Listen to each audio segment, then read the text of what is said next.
We need another engine by court order.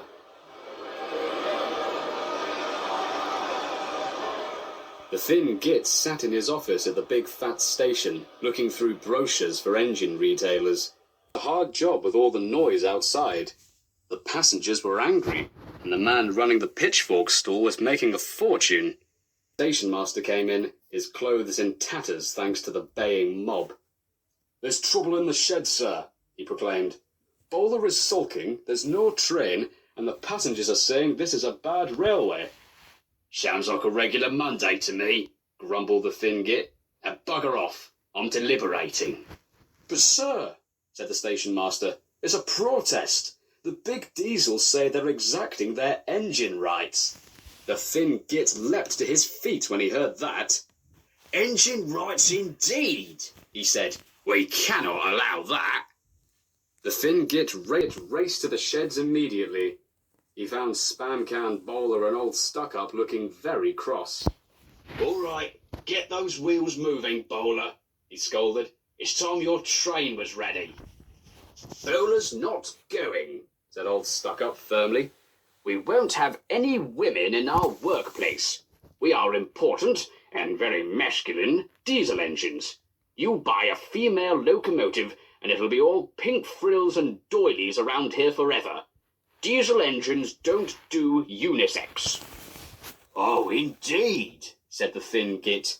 "We'll see about that. Engines on my railway do as they're told." "No, we don't," grunted Spam Can.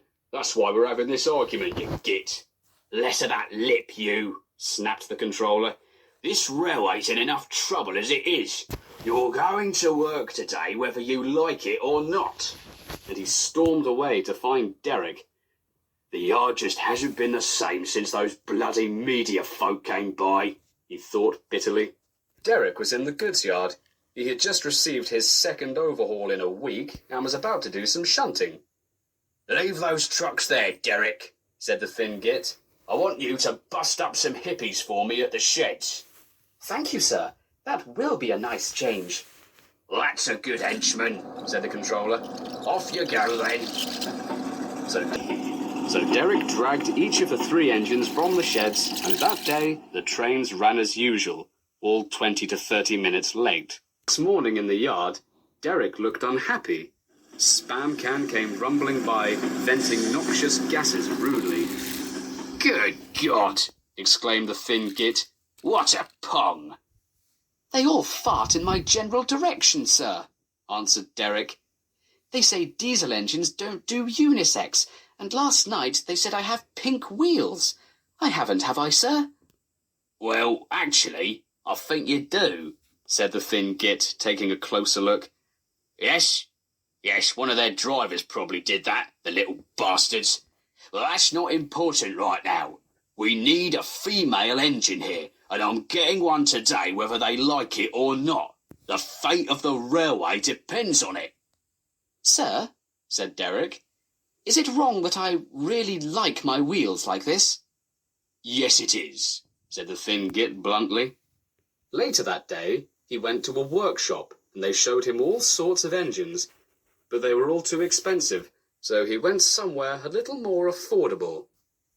"Attention, shoppers," the tannoy blared. "Used trucks have just been slashed down to 65p. That's the price."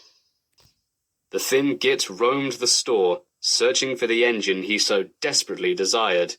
At long last, he found 2 female high-speed train units on sale near the toiletries. As if that wasn't good enough, he could get their coaches with them for half price. "They're the ones for me," he said merrily. "If I buy you 2, will you work hard?" "Oh, sir, yes, sir," they said excitedly. "That's a good pair. I'll call you Candy and you Sugar." "Actually, we already have names," said the first unit. "My name's Pip, and this is Emma." "You're Candy and Sugar," snapped the dirty controller, and brought them to the checkout. Derek had just had his 3rd overhaul when the thin git arrived with 2 diesels he'd never seen before. Derek, called the controller. "This is Candy and Sugar. Show them everything, will you? There's a good toady." Derek gave Pip and Emma the grand tour of the railway. The duo soon learned what they had to do, and the trio had a happy afternoon. High point had to be when Derek showed them the sheds. Spam Can rolled up to them, growling as per, when... whoosh, whoosh. The big blue diesel was engulfed in 2 clouds of pitch-black, foul-smelling smoke. Coughing and spluttering, he retreated back to the shed. "That's farting in their general direction," laughed Derek. "That was wonderful, girls. I can't vent my fumes like that." "Oh," said Pip, "that's nothing. You should smell them back in the supermarket. Venting noxious gases is the only way to make yourself heard. And that's just the start," chuckled Emma. The next morning, Derek and the girls were resting in the yard when Diesel arrived. "The thin git sent for me," he said loftily. "If he asks about the brawl at the refinery last night, I was at home with you. Got it?" "Shh! Here he comes," whispered Derek. "Ah, you're all here," said the thin git. "Jolly good, jolly good. Listen, Spam Can, Bowler, and old Stuck-Up are sulking. They say they don't want women sharing the workplace with them. I have taken their concerns on board and barricaded them in their sheds. So, I'm going to need you lot to run the line for a while." "No women, indeed," snorted Diesel. "We'll show them. Don't those idiots realize the perks they'd miss out on?" A dirty smile crept on his face as he thought of a certain quarry Diesel getting her skirts refitted. "And of course, candy and sugar will help too." "Yes, sir," replied the twins with rolling eyes. So it was arranged. Diesel and Derek worked the main line, greeting each other as they passed by. That is to say, Derek would give a greeting, and Diesel would toot so loud his friend would break down in surprise. Pip and Emma took over the goods work. They found this very odd, as they were designed for passenger services, but the thin git promised to send them back to Asda if they asked any more questions. There were fewer trains and just as many delays, but the passengers didn't mind. They knew the 3 other engines were having a lesson. That may sound unrealistically tolerant of them, but believe me, they hated those 3 other engines. Spam Can, Bowler, and old Stuck-Up were cold, lonely, miserable, and feeling a little less masculine. They wished now they hadn't been so sexist.